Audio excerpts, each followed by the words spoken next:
But other than that, I mean, I'll be doing a lot of this at home. Wait, that doesn't sound right.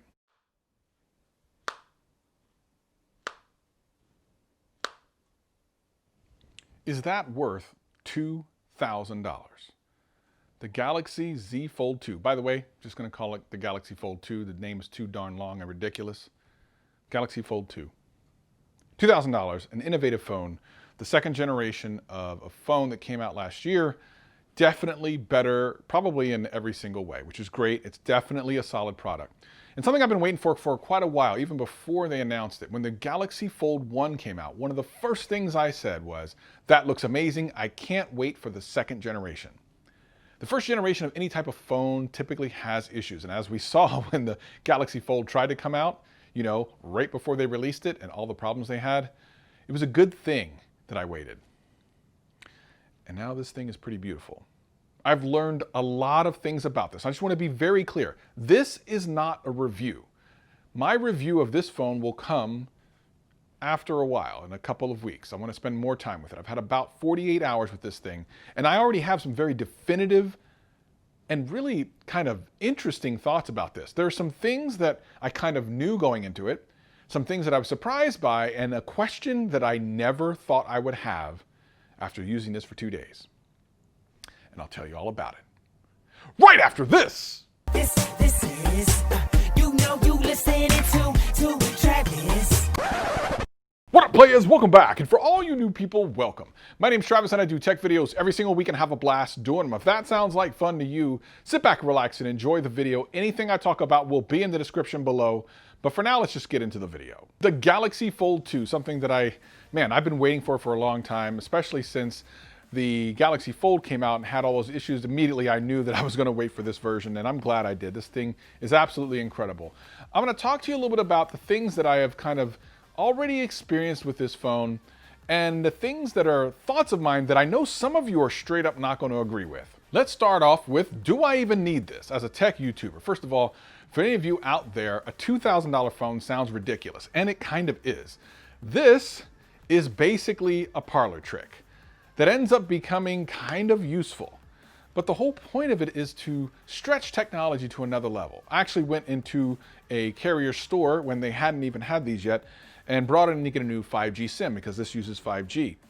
And they hadn't seen it before and they were mesmerized. There was a person there that only uses iPhones and was considering swapping to something like this. But what does this really mean? What is this phone really all about? It's a technology that may be the next thing.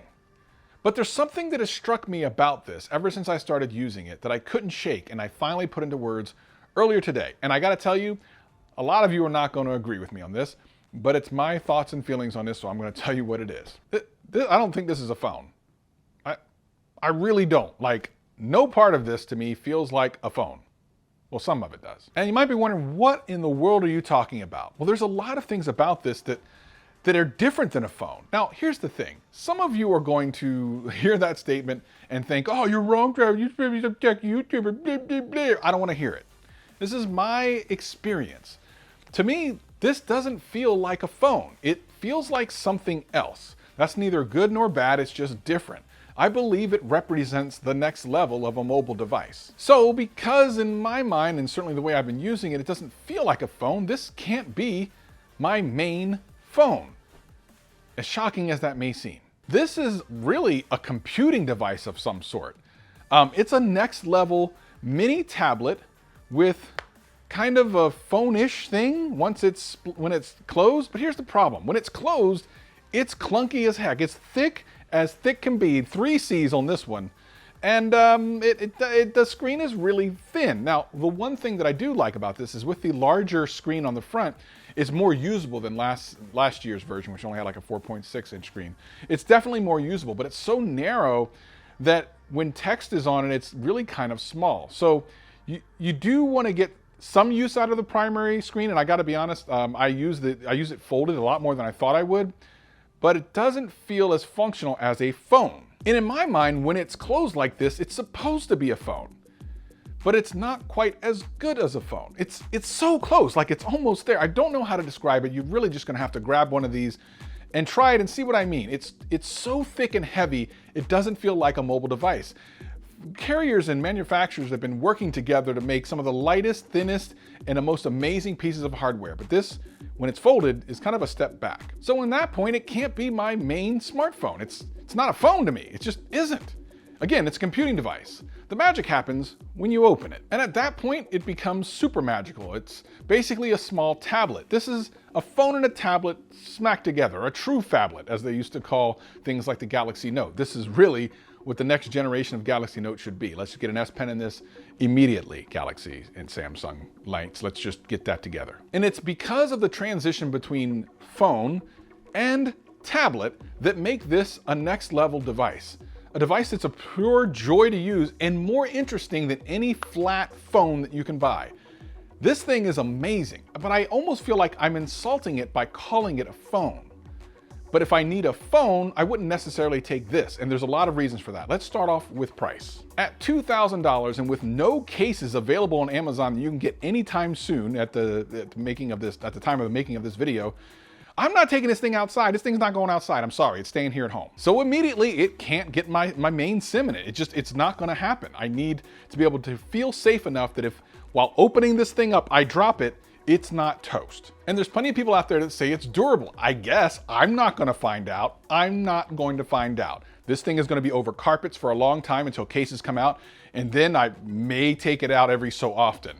Other than shooting some of the B-roll for this video, this thing is never leaving the house, or at least not anytime soon, which for me causes a problem. Some people call this a luxury device because of the price, $2,000. Some people might call it a super high-tech device. I believe that the answer is somewhere in the middle. This isn't like your main device. I believe another phone should be your primary phone, the thing that gets rugged, thrown into your pocket. You don't worry about it scratching or anything like that. I feel like this is a secondary phone. Maybe if you're going out somewhere fancy, you put away your iPhone or your Galaxy S20 or something like that, and you break out the fold when you want to flex on people. I mean, I guess, of course this thing can be used as your primary phone, but it's so impractical in so many ways to be a primary phone that I can't just bring myself to do it. This is the thing I'm flexing on the gram with, but other than that, I mean, I'll be doing a lot of this at home.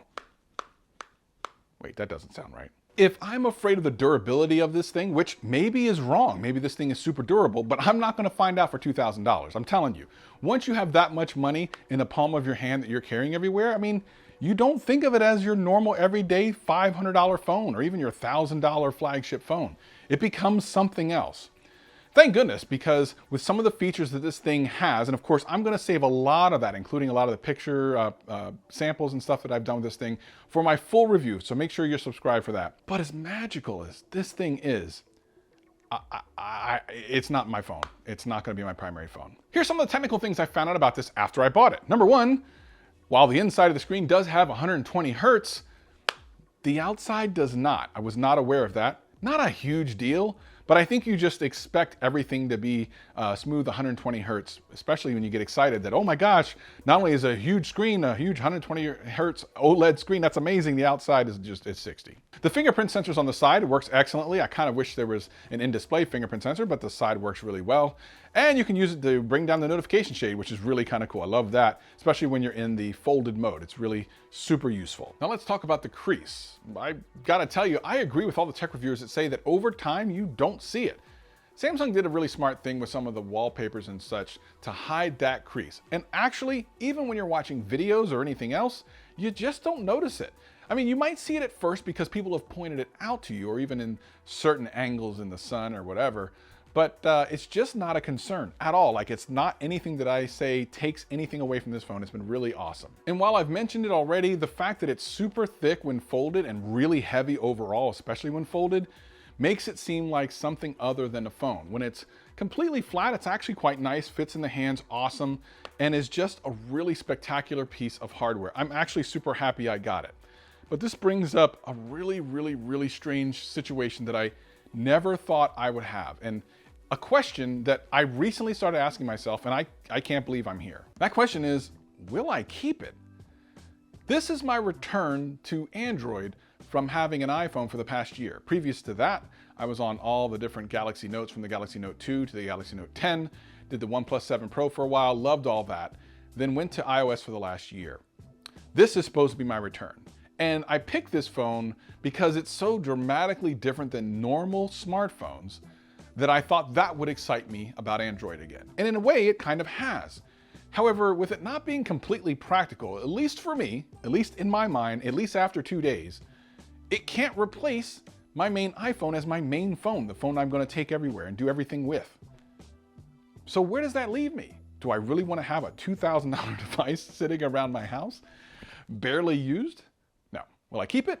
I don't know. I still have some time. I'm going to use more time to create the full-on review, and at that time, we'll make a decision if the Galaxy Fold 2 stays. Now, after 48 hours, I can tell you this. If you are a tech head who loves amazing tech, has some money to burn, or maybe even a trade-in that you can use, the Galaxy Fold 2 is awesome. It's amazing. It's something you need to experience. Now, if you don't buy it, you can go to a lot of stores. I believe Best Buy has them out. You can play around with them. You definitely need to see it in person. If you're an Android lover, a Samsung lover, and you do have the money to spend, I absolutely do encourage you to at least try it. Get it somewhere where you have a good return policy just in case you come across the same issues as me. There are no cases as of the making of this video, so you are on your own for keeping this thing safe. And let me tell you something, that is anxiety to the 10th degree. But tell me in the comments what type of things you want me to cover in the full review, which will be coming to the channel in a couple of weeks, maybe a week and a half, 2 weeks. I just have a lot to think about when it comes to this particular piece of hardware. It's a great, spectacular success from Samsung. Bravo. I actually really enjoy the phone, but I'm just not sure if I'm going to keep it. Now listen, I've been talking about this phone for a while. I did a video right here that'll tell you all about it and some other videos down here. I'll see you next time. Peace and love.